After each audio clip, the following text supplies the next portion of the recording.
Hello, everybody, and welcome to the Clayton and James Show, where we discuss some of the trending topics from the world of football, as well as a little bit of on this day nostalgia. My name's Clayton.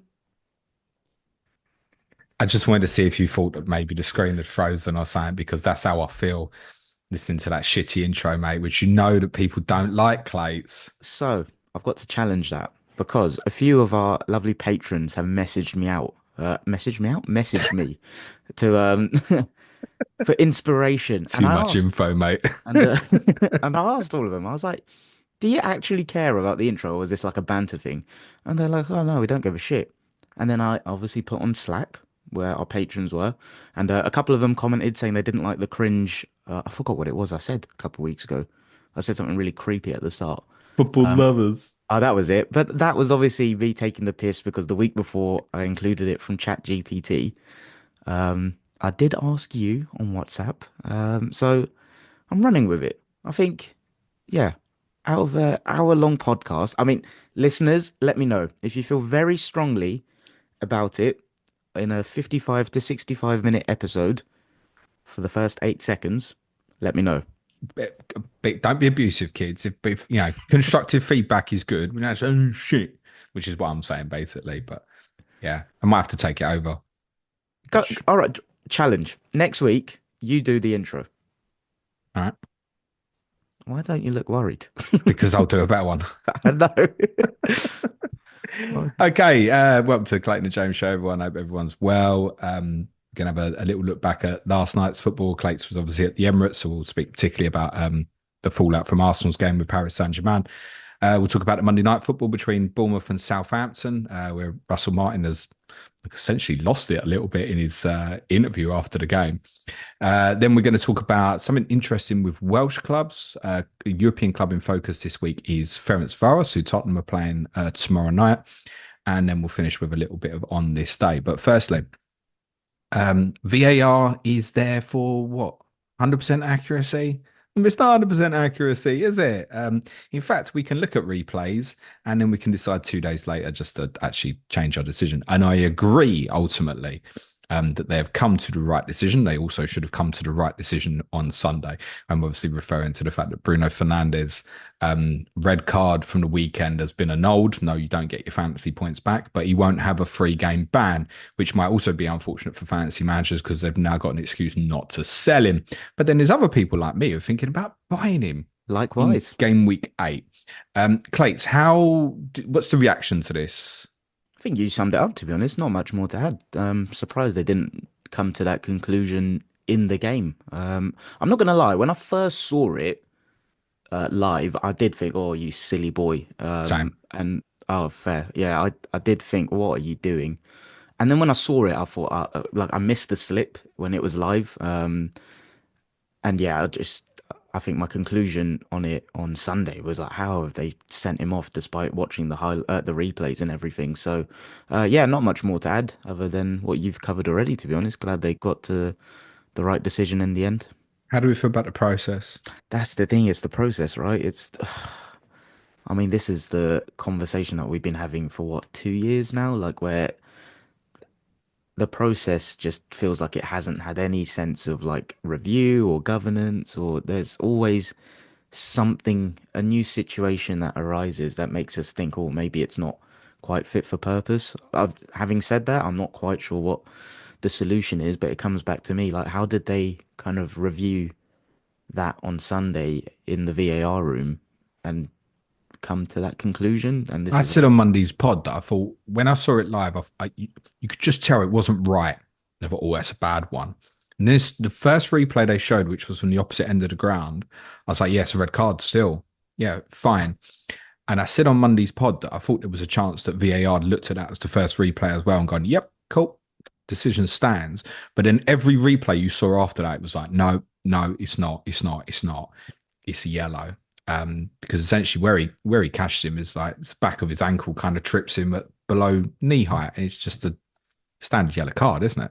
yeah, exactly. That's a So good point on the kind of angles that they would have seen. Yeah, if that was the first one, the angle you mentioned, then yeah, maybe that was the reason for it. We don't know, but you'd assume very, they have. very positive fallout for us is that Eric Ten Hag's got a little bit of I He's got feel it. something to reach for I from the feel a little weekend. bit Well, bad. Bruno didn't deserve to get sent off. The game would change. I really don't think it would have. You genuinely think about investing in him next week as well? Then I mean, I have been like I've kind of been eyeing game week 8, like you said, as an entry point, but I'm not sure I you've can got actually Haaland, do haven't it. you? Pardon? You've got Haaland, haven't you? I do, yeah. Yeah, but the thing is, if I go and get him, I'm going to get him in. I'm going to captain him. That's part of the idea. So Yeah, no, I wouldn't be captaining him, obviously. It's not just, this week for clarity. Game week 8. yeah, game week 8 where Man City have Wolves away and Man United have Brentford at home. It's just, I don't know. Despite all of the kind of narratives, opinions around Man United, I still think, regardless of where they may finish in the season, in a run like that, starting game week 8, I back them to score goals. And from a fantasy perspective, therefore, I want an asset of theirs. Who that is, I'm not entirely sure. So I'm open at the minute. I haven't really made up my mind on who that is. But yeah, I do like that entry from game week 8 against Brentford, to be honest. They could have a good run from game week 8, ironically, and it could still be in a job at Christmas. Yeah, and this is the thing, like obviously Man United's kind of expectations, hopes would be to get in the top 4 right now. I don't think that will happen, but forgetting that from a fantasy football perspective, there will be runs in the season where they put together a streak of results and they're scoring, and it's about jumping on. Like that's the art of, well, is it the art of fantasy football? That's probably overdoing it, but that's the game, right? Knowing when to jump on and when to jump off teams. So I think, yeah, I'm open to it. Haven't quite decided yet. Okay, that's enough Man United chat anyway. Let's do a roundup of some of the stuff from last night. Firstly, Newcastle beat AFC Wimbledon 1-0 in that rearranged Carabao Cup tie. Newcastle will face Chelsea in round 4. From the Champions League last night, I didn't watch a huge amount, Clates. I actually watched the first half of Dortmund against Celtic Quiet and game. was intending to keep turning it off. And every time I went to turn it off, there was another goal. So the first half ended up staying on. There was no point watching it after that from half time. Clearly done at 5-1, ended up 7-1 to Dortmund, featuring a hat trick from Karim Adeyemi. A nice win for Leverkusen against Milan. Assist for Frimpong. I think, again, those two wing backs at Leverkusen, Frimpong and Grimaldo, Joke. great. 5-0 win for Barcelona. 4-0 win for Man City. I thought this competition was going to be tougher, was it, this year? So they said. We highlighted on our Patreon pod yesterday, didn't we? There's a lot of easy matchups on this particular night. Tonight is not so much. Just a few notes from the City game. Obviously, Haaland did play and scored the third goal. Rico Lewis, supposedly, and I didn't watch the game, but supposedly has put in an incredible performance. His XGI from the game is 1.7. I've seen that, yeah, and I've also seen some tweets lauding his performance. Yeah, Now, there's a caveat, a small one here, that I think the team they played last night is possibly the worst team in this competition this year. I have seen them Um, live before, and I can confirm that.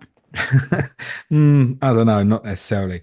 But he's obviously doing a role there that's covering for a lot of players absent. My concern, if people want to invest in him, is you've obviously had Foden back in the team last night. We know De Bruyne's not going to be available this week, but he's going to be available from the following week. Is the idea to play De Bruyne and Foden as two tens with a Kovacic behind? And I don't know where it leaves Lewis. I don't know where it leaves him. But how he's played last night, yeah, 4.7 in FPL. I think that's what he is. Yeah, you'd want to go there, but I would suggest there might be some really good in there, but I bet there's some pain. And I bet a Of lot of course. that pain is him not starting football matches. Yeah, I'm a I'm slightly more higher on him, to be fair. I just think, you know what I spoke about City being so good at managing the kind of imperfections without Rodri.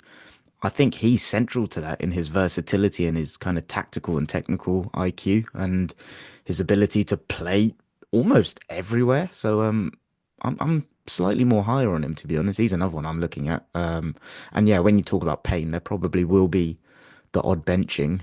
But I'll take that if I can get a if I can get him to play 80, Have you ninety got him percent of already? games. No, no, no, no. But he's someone that I'm looking at.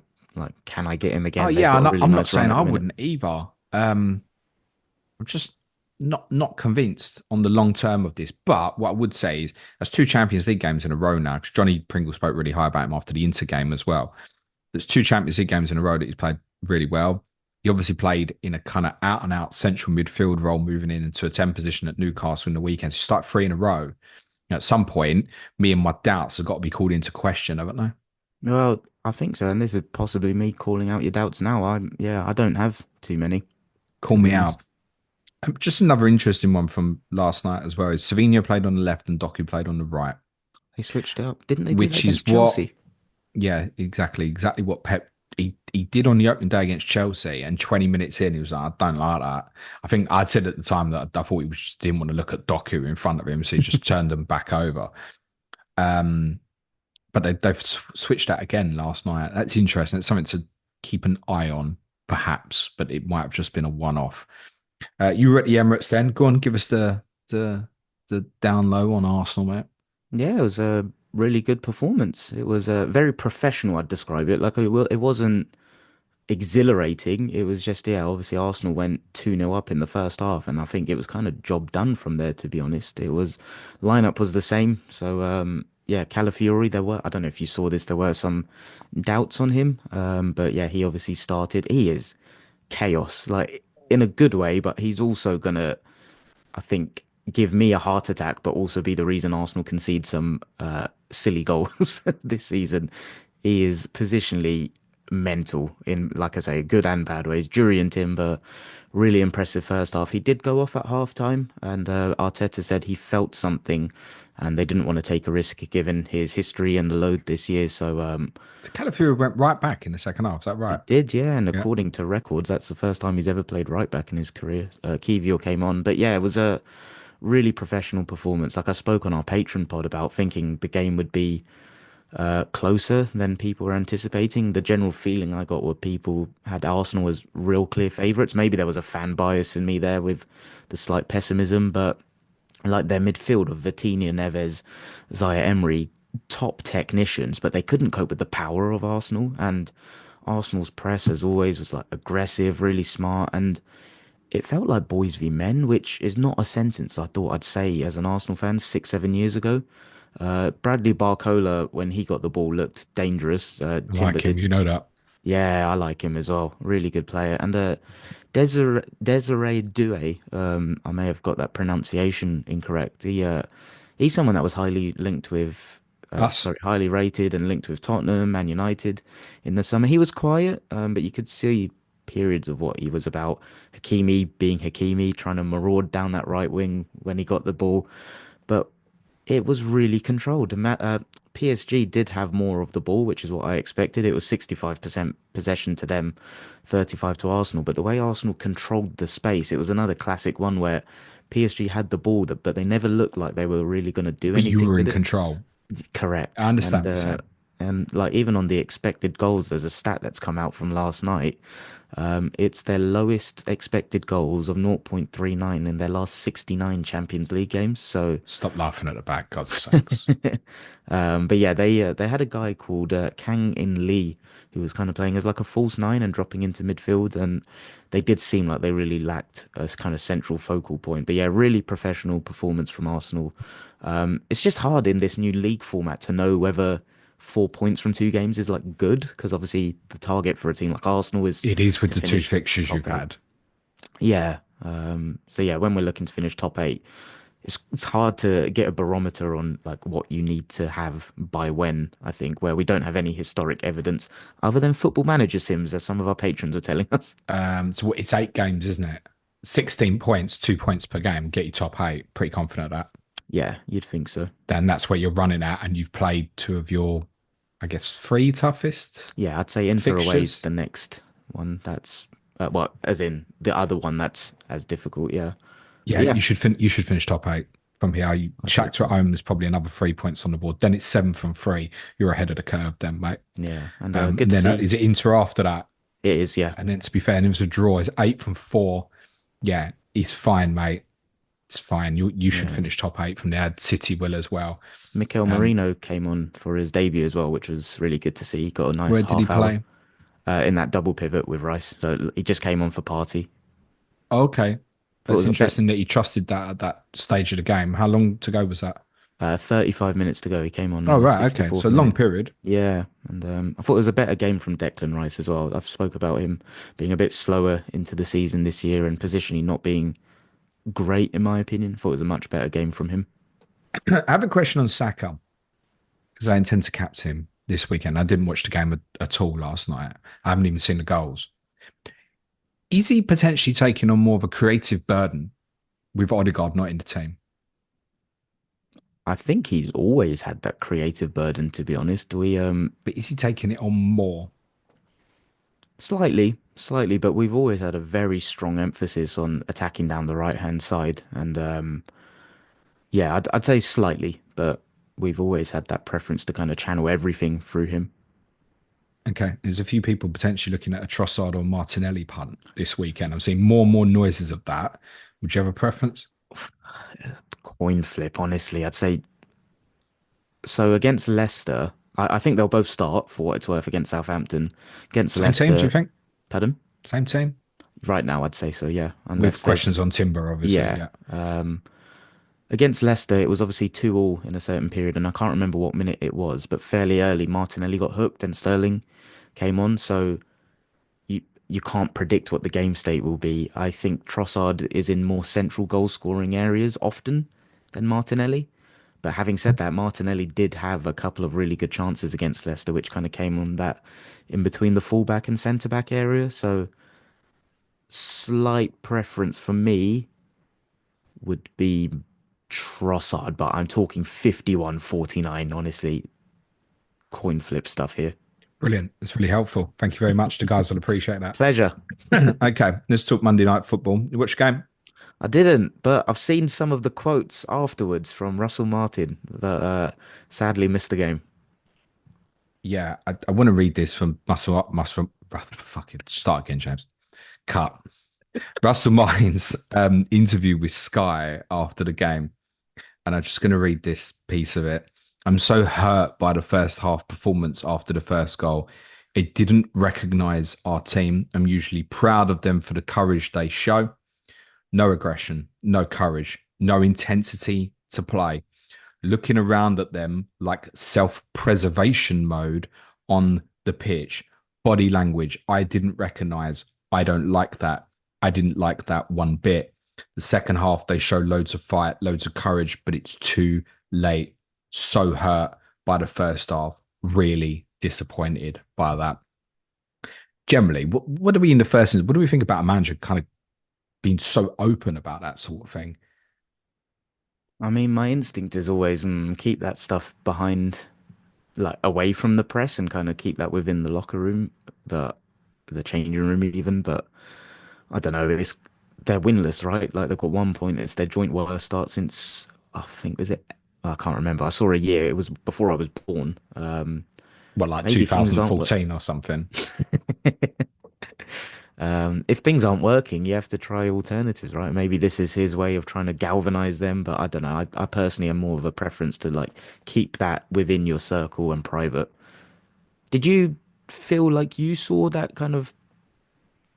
I think what I've seen now is a little pattern with them was kind of similar to the Manchester United game in the sense that and actually was better to start against Manchester United, but factor in their away here as well, and there's an element of there's a rivalry from a Bournemouth perspective. There isn't from a Southampton perspective. Their game is Portsmouth. There's definitely an element there from the Bournemouth rivalry perspective. So you're putting yourself in an awkward challenge. Is it not that important to Southampton then? I always thought it was. No, because well, it would be like it's probably not too dissimilar to like us playing Fulham or something. Okay. Like All right. maybe not for your youth, but in my youth, I went and watched Leighton Orient play Fulham in Division Three in the '90s, right, which would now be League Two to people. So and admittedly, there's more teams in London, but there's no rivalry. Right? Sure.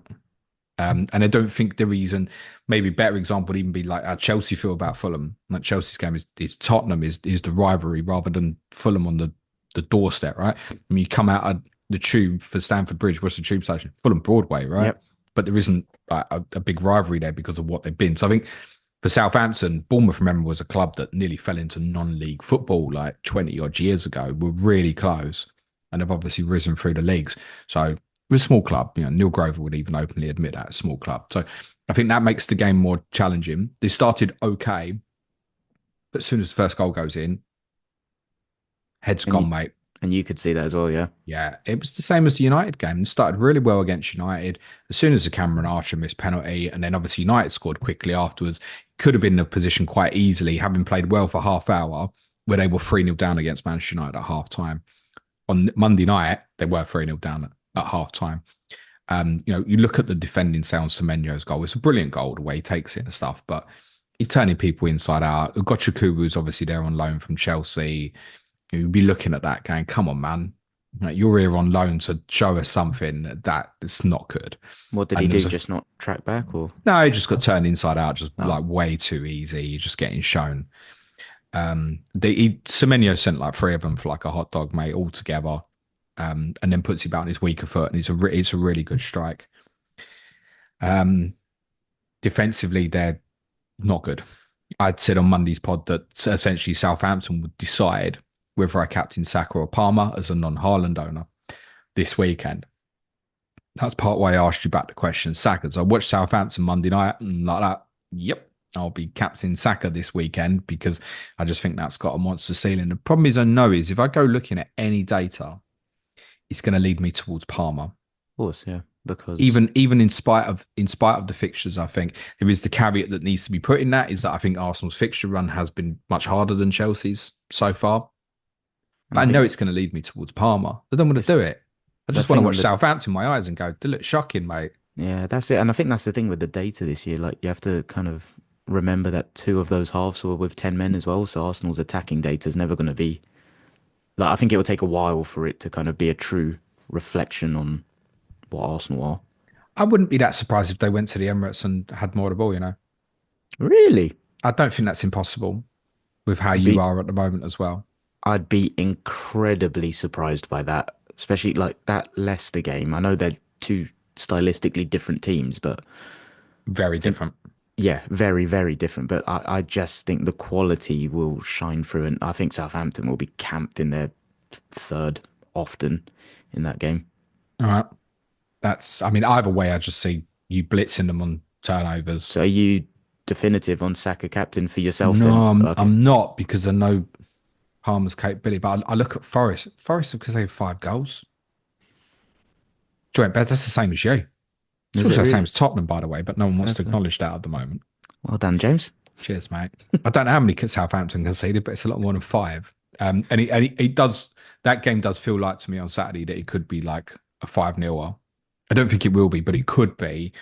And then you've got questions seriously being asked, I think. But the importance for Southampton isn't Saturday.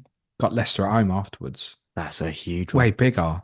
Yep. Way bigger. If Southampton lose at Arsenal and then beat Leicester, that's fine for the next 2 games. Then they go to City. Shit. But then if they beat Everton afterwards, that's fine. So the pressure on those 2 upcoming home games is really big. Are you expecting big changes to their team if he obviously insinuated Well, that people weren't putting 100% in and stuff? he made a load of changes It was free at half time, at wasn't it? half time.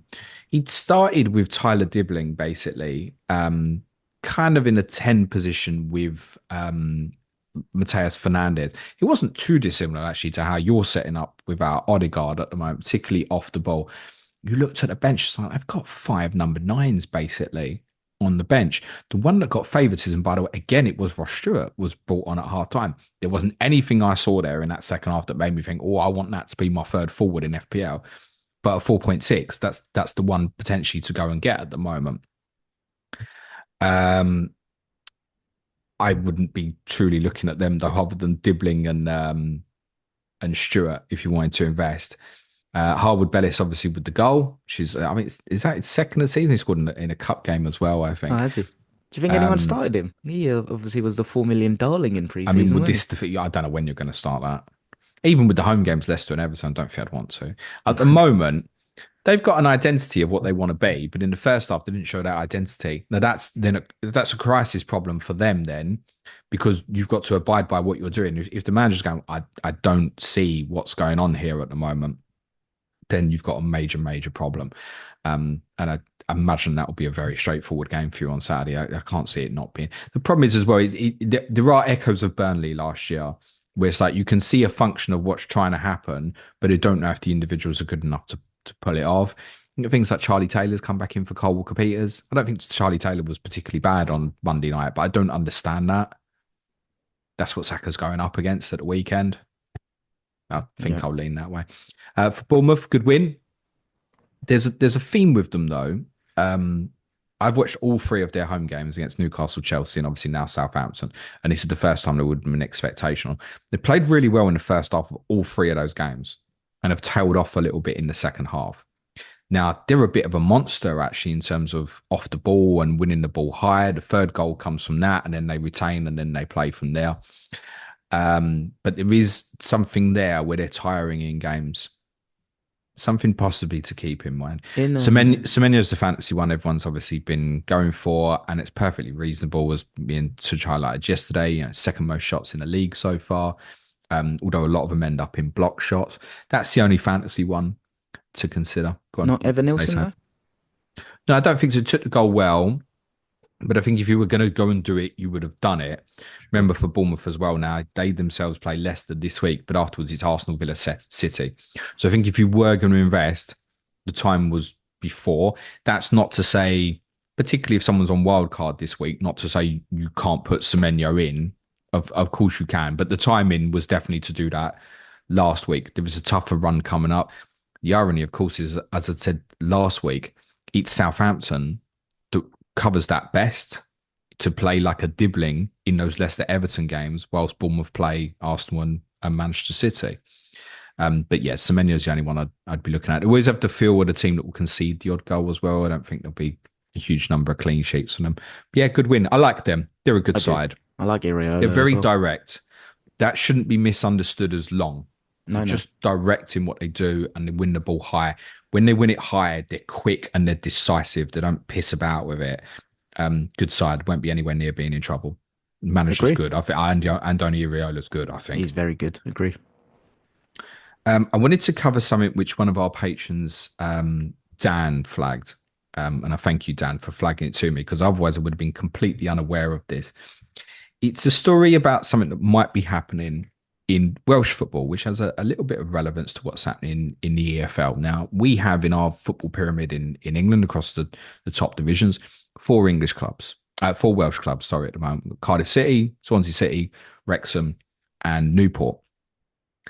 And what they're having talks about doing at the moment is for these four Welsh clubs who play in England to join a Welsh League Cup. So that Welsh League Cup's already in place, like our Carabao Cup, but obviously it's currently only competed by clubs who play in the Welsh football pyramid.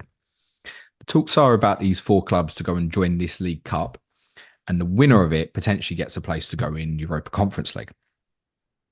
And obviously TNS are going to be representing Wales. They play Fiorentina tonight, which is quite incredible, actually. Good luck to them. The New Saints, formerly Total Network Solutions, and formerly something else, which I did write down their original name, Clates, Lancefrid. Easy for you to say Nice originally. pronunciation. You don't know if I'm right or wrong, though, do I you? don't. No, So I'm just going to compliment you. So the idea behind this is twofold. One, for the four Welsh clubs who play here, the potential possibility of European football, which obviously would not be on the table. That brings a potential revenue stream.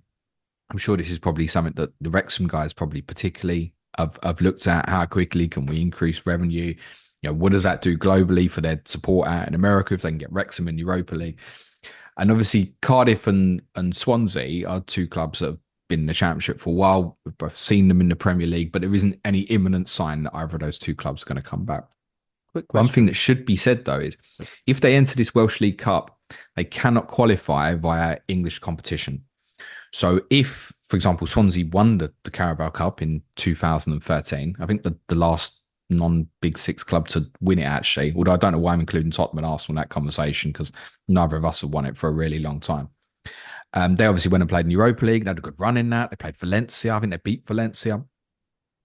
But if they went in this Welsh League Cup and then got back in the Premier League and say finished fifth or sixth in the league, they wouldn't be able to enter. So they couldn't enter the Europa League or the Champions League. They'd only be able to enter the Conference League, and they can only enter the Conference League by virtue of going in this Welsh competition. Oh, wow. Okay, so my first question that I had was if they go and take part in this Welsh Cup, they, I am assuming, do not take part in the EFL Cup. What about the I'm FA assuming Cup? they do, Oh, but they okay. just couldn't qualify for um, European competition by virtue. And listen, obviously, as it stands, it's very unlikely that those either of those clubs would win it. But Swansea have won it a while ago when they were in the Premier League. It's not that impossible. What would be the point in them taking part in the EFL Cup if they can't qualify for Europe that way? It could be that they'd be forced to withdraw from that. I don't know how well that would go down as they're a member of the EFL though. Yeah. So, I guess if they enter the Welsh League Cup, they're playing Wales, so they're allowed. But it's by virtue, I guess, at this stage of invitation. Whereas as an EFL club for the EFL Club Cup, which obviously has a sponsorship, I presume there's an obligation at this moment to join the competition. That would be my understanding. And I guess they, that's one of the problems on this, by the way, is the example would be Swansea City, Championship club, 46 league games, enter the FA Cup, League Cup, they enter this Welsh League Cup as well. Oh, and they win it, so now they've got Europa League football. Has anybody thought about when these games are going to be played? I think from the podcast we did last week, no. Right, it was championship games last night. So I don't know how that's going to work. I think that's the stumbling block here. Yeah, that's what I wonder. Yeah, I don't know what the contractual obligations are, but yeah, like I said, my kind of initial read on that was they wouldn't compete in the EFL Cup because also probability wise, I'm going to make an assumption here that they are more likely to win the Welsh Cup and qualify for European football that way Of than, course. yeah, Oh yeah, listen, but realistically, if the four clubs who are currently playing in England enter that competition, I mean, the chances are Cardiff, Swansea, or Wrexham are winning it, aren't they? yeah. And one of them's going into presumably preliminary rounds of the Conference League. There's two sides to this because I know what people be thinking is, well, what about like TNS now who are in it? Well, are they going to get in it again? The thinking is that the Welsh League has a coefficient of the league is 50th out of 55, and behind it is like San Marino, Andorra, Gibraltar, that stuff, right? So in terms of a league ranking, it's really low. One of the targets would be that if they could get a Cardiff, Swansea, Wrexham into the Conference League and into the group stages, they might do well enough. And I think that's not unreasonable in that competition that they will improve the coefficient and potentially add to the places. But also, what add to places where what TNS have then got to qualify for the Europa League rather than the Conference League. That's not going to work, is it? No. So this romantic story with TNS that is now, unfortunately, it might go off the table. But I also understand that it will raise the profile of the game. There's pros and cons either way. It probably depends where you sit on the side of the fence in terms of how you feel about that. But I think the biggest thing that would possibly stop this is actually fixture schedule. I Yep. don't know if anybody's thought about, oh, Wrexham are in the Conference League. When are you playing these games? I don't know if It's that's truly been thought about. If you're part of the Championship, if you're in the Premier League, it works, yeah, but that's not if you're in like the Championship, or even if you're still in League One, like in Wrexham's case, and you've got the Pizza Cup as well. it's kind of mind-boggling that there's a possibility they haven't actually thought about that because that And we what did we speak about a lot last week? Too much football. yeah, but it's just like I don't know that to me is like a common sense thing of that should be the first thing you think about when you're Maybe proposing they something have like that. Clates. Yeah, probably. What do you think is the primary motivation behind this suggestion then? You think it is the raising the coefficient level? I think it's something that in principle works for everybody. Raises the coefficient and the profile of Welsh football. These clubs will also these clubs will get the chance to play Cardiff and Swansea and stuff like that. So it's good for them, those who play in that division as well. The likes of TNS, who only play teams in Wales, the chance for them to play a Cardiff or a Swansea. It's not to say they couldn't beat them, by the way, but just in probability, probably would be one of the EFL teams would go and win it, I would imagine. But I wonder how much of I don't think it's something that's just been approached. I don't think just from say the Welsh FA. I think I speculate on the idea, and I don't know that it's probably something that's been dreamed up as an idea by Wrexham. I couldn't get on board with that speculation. As soon as you said that, I was like, oh shit, yeah, that makes so much sense. Don't sue me. It's just a suggestion. I'm not saying that's what's happened at all. But I could see that just because we know that they're forward thinking and inventive of what they want to do with a football club. I spoke earlier about, the fan base that they genuinely do have now They're building a in brand as well, America. right? Absolutely. A lot of people don't like it. I personally don't have a particular problem with it until they beat my team in 3 or 4 years in the Premier League. Then I'll have a problem with it. So it wouldn't surprise me if they're looking at it and going, like I said, how quickly can we improve these revenue streams? And you'd have to look at it realistically and say, well, if Wrexham did go in the Welsh League Cup, sure, Cardiff and Swansea are higher leagues at the moment. They'll fancy themselves. And then suddenly you're in Conference League qualifiers with respect against small, in probability, that competition, you're possibly going to play some small opponents to qualify. And then there's every chance. TNS have qualified.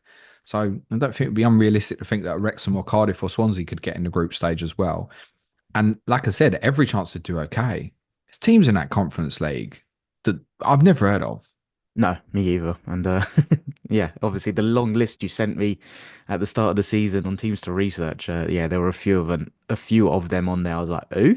It includes a few. We will be covering during the course of forthcoming weeks. Some teams playing in the Conference League, some of Chelsea's opponents in forthcoming weeks. No, we won't always just be covering Tottenham's opponents. That's just what I decided this week. Because to my knowledge, from stories from my dad, Ferencvaros, who Tottenham play in Europa League tomorrow, are quite a historic football club. Go on in, Clay. Done some research this week. I have, yeah. This Go on week I then. actually researched and I've actually got notes in front of me, but I felt like a bit of an idiot to be honest, because yeah, you obviously said for your dad's generation they were a huge club, and I'd literally never heard of them, and felt like a bit of a mug when I was reading up about them. So No, they're from Hung. I think that's perfectly acceptable.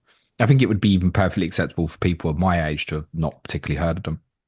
Fair play, but yeah, they're based in Hungary and in Budapest, which yeah, I'm even more embarrassed about because I've been to Budapest, one of my favorite cities in Europe. They were founded in 1899, and they have been like the most dominant team in Hungarian football in terms of their major honors. Typical, it's escaped me here. Yeah, so they've won their league. 35 titles and 24 cup wins. I've got you Correct. covered, Clates. Yeah, it's absolutely mental. But yeah, so dominant. I did, as soon as I found out they were from Hungary, what was the first thing I Googled? Did Puskas play for Ferencvaros? Ferencvaros? He did not, no. Do you know who Um, Ferencvaros beat in the Hungarian league at the weekend? no, I did a lot of historical reading. I've seen they're unbeaten this season, but I didn't check who They they beat beat. Puskas at the weekend. Is it? Yeah, all just one of him. The legend himself. Did There's a he team score called a banger? Puskas who they beat 3-0 at the weekend. But yeah, no, so during the 60s and 70s, they were yeah quite a big club on the European stage. Hungary had broader football success around then as well, and like the national team was dominant in the 50s.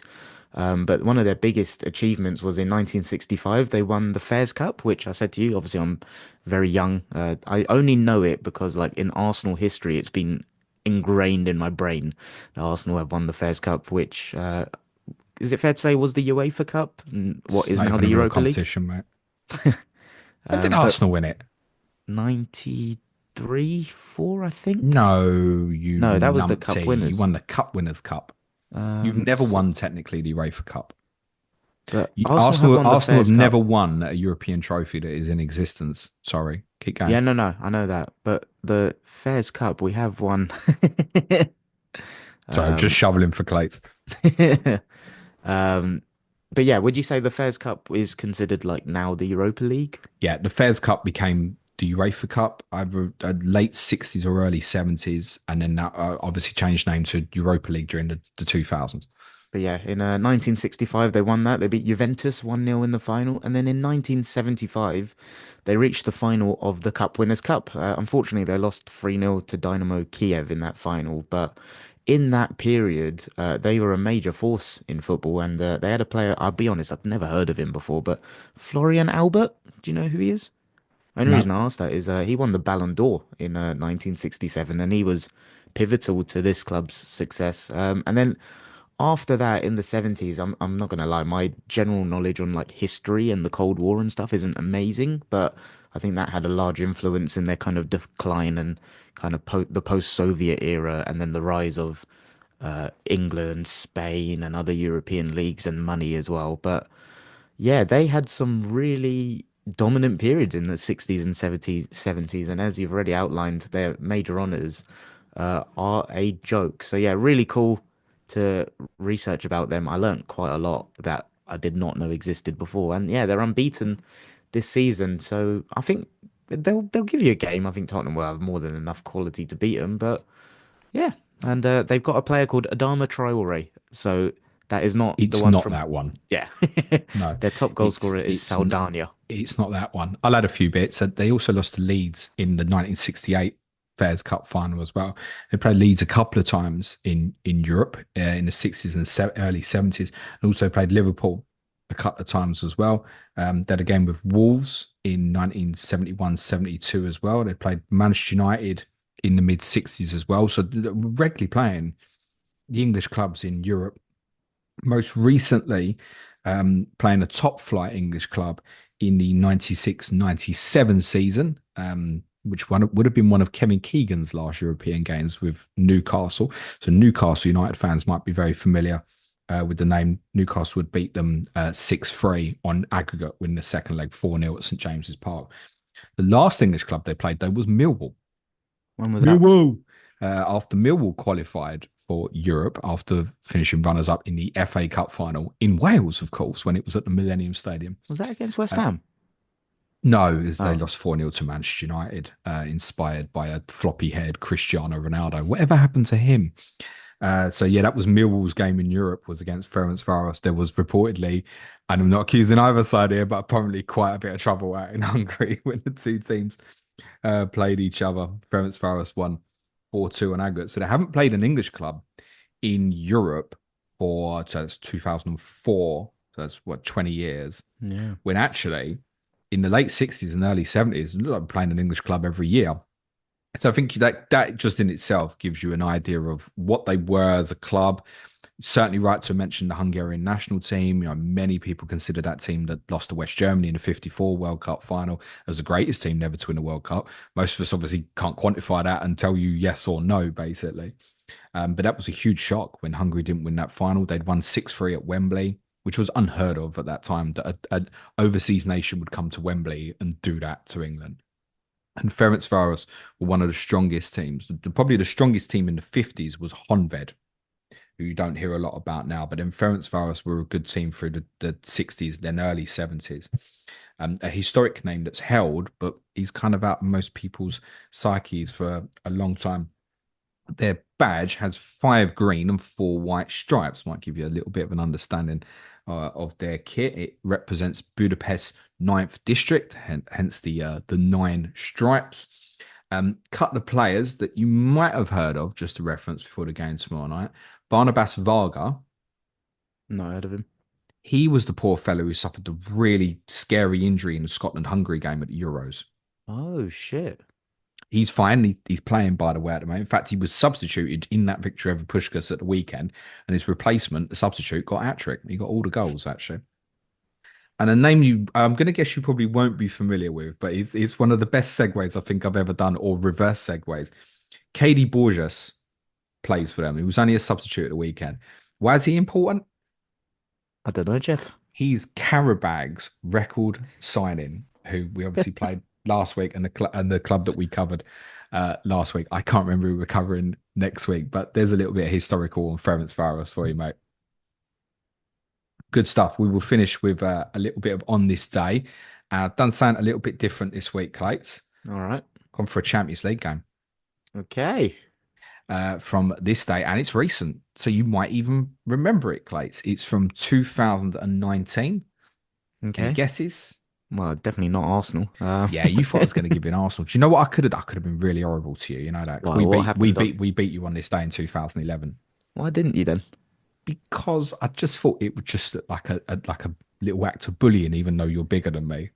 I'm behind the computer screen, so I feel like I can, you know. I decided not to do that. On this Um, day, 2019. Wait, can I have a clue? Was it? I'm gonna go. When was it? Barcelona slap PSG. no, it involves an English team. Okay. It's something that just on the face of it, I don't think it's that big a deal. Liverpool played Salzburg Okay. at Anfield. Liverpool were the reigning holders of the Champions League, having beat my team in the summer before. I mean, it's match day 2, game at Anfield, Liverpool against Red Bull Salzburg. No big deal. And Liverpool race into a 3-goal lead. No problem at all. Sadio Mane scores a brilliant goal, linking up with Roberto Firmino. Andy Robertson gets on the end of a Trent cross, sees the space and attacks it in a central area. I think I owned both of them in FPL at the time, by which point it only kept 3 clean sheets. This is when I had treble Liverpool defence that season, I think. It wasn't really working out. And that's partly because I had Adrian in goal at the time because Alisson was injured. And then Mo scores before half time, 3-0. So this is just your bog standard, same shit that you watched last night in the Champions League. No big deal. There's a reason that I brought this game up, though, and it's a lot to do with the personnel that played for Salzburg, which, when you look Can I back on it, is quite remarkable. can I guess one player? Was Minamino there? Yes, Yeah. and he scored. So Minamino scored the second goal, which was a brilliant volley early in the second half, which was crossed by Hwang. And Hwang, who obviously now is at Wolves, had scored the first goal.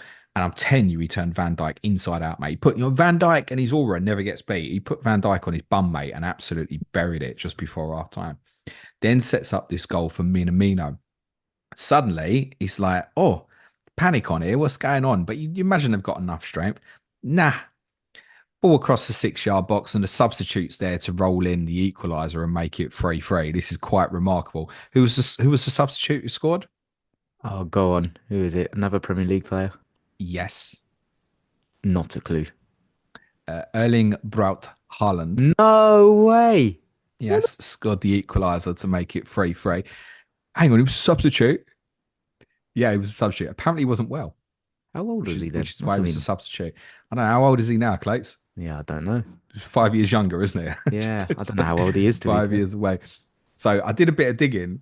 Right, hang on a minute, Haaland sub. So yeah, apparently he was ill. He'd already scored 18 goals by this point in that season, mate. He's Um, 24 by the way, so he would have been 19. 19, yeah. And what's really striking about him is the lack of hair. Oh yeah, he had a little like it wasn't a buzz cut, It but it was was short, yeah. yeah. It was short. Looked less He-Man-y. It was really short. I mean, he can't miss it. The cross comes, and he's one of them. I'm just going to control this with my foot, let it go in, and he's already off celebrating with the fans. Not the only players that we'd be familiar with who were part of this Salzburg team as well. Any more guesses? It's basically 7 of them we'd be very familiar with, I think. No, I lie, No, 8. I feel like it's one of them. When you say him, I'll recognize him. But Minamino was the only one I could definitively Yeah. remember, to be honest. So, couple of Leeds players, Max Vober at centre back and Rasmus Christensen right back. You might remember was a little bit of a fuss about in pre-season a couple of years ago. And I think there would have been interest, and it would have been a waste of time, by the way, if he'd been 4.5 and FPL priced him up at 5 million. There's a further Leeds link. The manager of this Salzburg team was Mm. Jesse Marsh. Oh yeah, And there's a couple of other players you'd be very familiar with. I think Enoch Mwepu, who played for Brighton, who yeah. He sadly had sadly to had to retire. retire because of a heart condition. Patson Daka up front was replaced by Haaland. He of Leicester City, currently injured at the moment. He had a great season. I can't remember if it was at Salzburg or if he moved somewhere else before Leicester, but I remember looking at him when Leicester signed him, and Yeah, I think straight from there, I think. yeah, I'm sure he scored like 20 goals in a campaign before they got him or something. And James Bond's favourite footballer was also playing for Salzburg that night. James Bond's favorite footballer. Now playing in red. Hey, Well, I should say James Bond. I should say Sean Connery, really, shouldn't I? you've completely lost me. Dominic Szoboszlai Ah, was also in the Salzburg team that night as well. that's a So nice little team. yeah, yeah, isn't it? Isn't it? Better than the one that lost 4-0 at home to Brest last night. I'll have no jokes on this podcast, please, KM, before you say anything at all, right? So yeah, those are I gamblers. didn't have to. Salzburg and UCL Fantasy have been ripped up, man. The CVS lot were getting all of their jokes in last night. The patrons were being disgraceful last night. Like, honestly, go and wash your hands, guys. It's not good enough, honestly. Yeah, just a bit short, being top heavy up front. Basically, that was the big problem Oh, for Jesus Salzburg last Christ. night. Sorry, I So, couldn't help it. what was the final score in that game? They lost 4-3, didn't they? You Wow. wanted the romantic ending. It didn't quite happen because Mo scored a brilliant winning goal. And actually, it was quite soon after Salzburg's equaliser. So Liverpool won 4-3. But I think it made people sit up and really take notice of this Salzburg team who had gone to Anfield and scored 3 times. And you look at them players and you go, yeah, I know nearly all of them. Do you know anyone who played for Salzburg last night? That Gluck or Glauk guy? Oscar Gluck, yeah, very Yeah, good. But you only know him because of UCL Fantasy, don't you? that's it. Yeah, that Yeah. is literally the only reason. No, I don't know any others, to be fair. So that's on this day from 2019. Lovely stuff. Enjoyed that. And rest of the week, there's Thursday, Friday left. Does that mean Clash of the Correspondents? It is. It's the how high can you have your high line on Clash of Correspondence tomorrow? It's Brighton and Hove Albion versus Tottenham Hotspur with Sam Murray and Ricky Saunders. I'll be streaming on Friday at 2 o'clock. And for those who think I've spoken about Manchester United a lot more than Tottenham this week, feel free to join us on patreon.com today. We're on Tottenham. I'll be probably not letting Suj get in the word because I'm now going to really say my piece on Tottenham. That's it, Lovely mate. stuff. Enjoyed that. Thanks everyone for listening. Cheers, Stay pal. safe. Be Ciao for nice to now. each other, everyone. Don't forget to tell Clayton in the comments that his intro is shit. Cue music, please, man child.